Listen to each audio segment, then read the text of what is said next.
வணக்கம். நான் உங்க அகம் டிவியோட உங்க மகன் சிவா.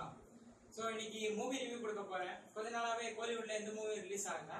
ஸோ அதுதான் தமிழ்னு பாத்தீங்கன்னா இங்கிலீஷ் ஹிந்தின்னு படம் ரிலீஸ் ஆகிட்டு இருக்குது. மேக்ஸிமம் இப்போ வந்த படத்துல இங்கிலீஷ் அண்ட் ஹிந்தி படம் எல்லாம் அடல்ட் மூவியா வந்திருக்குது. ஸோ அதை தாண்டி ஒரு சில யூஎன்ஏ படங்கள் வந்திருக்குது. ஸோ இப்போ அதுல ஒரு படத்தை பத்தி தான் உங்களுக்கு ரிவ்யூ கொடுக்க போறேன். ஸோ இன்னைக்கு நாம் பார்க்க போற படம் டாம் ரைடர்.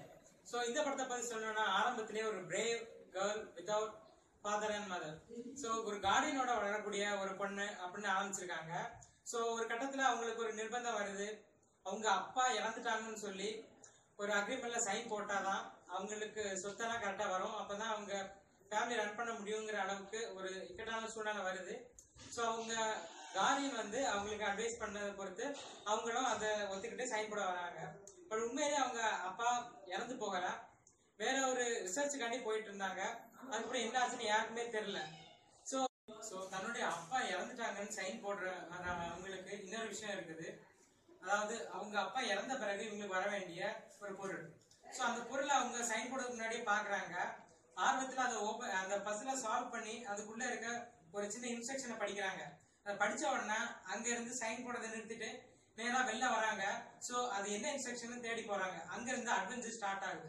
சோ அங்க அப்பா எதை தேடி போனாங்க அப்படிங்கறத பத்தின ஒரு சின்ன க்ளூ கிடைக்குது. அதை தேடி இவங்களும் வராங்க. அதுக்கப்புறம் என்ன நடக்குதுங்கிறதுதான் மொத்த கதையும். சோ இந்த மொத்த கதையில பல மிஸ்ட்ரிஸ் இருக்குது. அதாவது அழிவின் கடவுள் அப்படின்னு சொல்லப்படக்கூடிய ஒரு விஷயம். சோ அது யாரு, அது தேடி போறாங்க. சோ அவங்க அப்பாவை தேடி போறாங்க.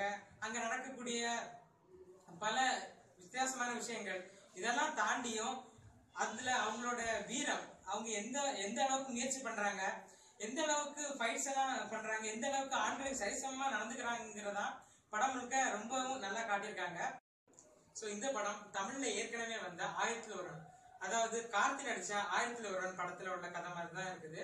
அதாவது ஆண்ட்ரியா எப்படி தன்னுடைய அப்பாவை தேடி போவாங்களோ, அதாவது சோழர்களை தேடி போனா தன்னுடைய அப்பாவை எப்படி தேடி போவாங்களோ அந்த மாதிரிதான் இந்த படத்துல வரக்கூடிய லாரா கிராஃப்ட்ங்கிறவங்க தன்னோட அப்பாவை தேடி போறாங்க. அவங்க அப்பா இன்னொரு விஷயத்துக்காண்டி ஒரு ஆழ்நடமாட்டமே இல்லாத ஒரு தீவுக்குள்ள வராரு.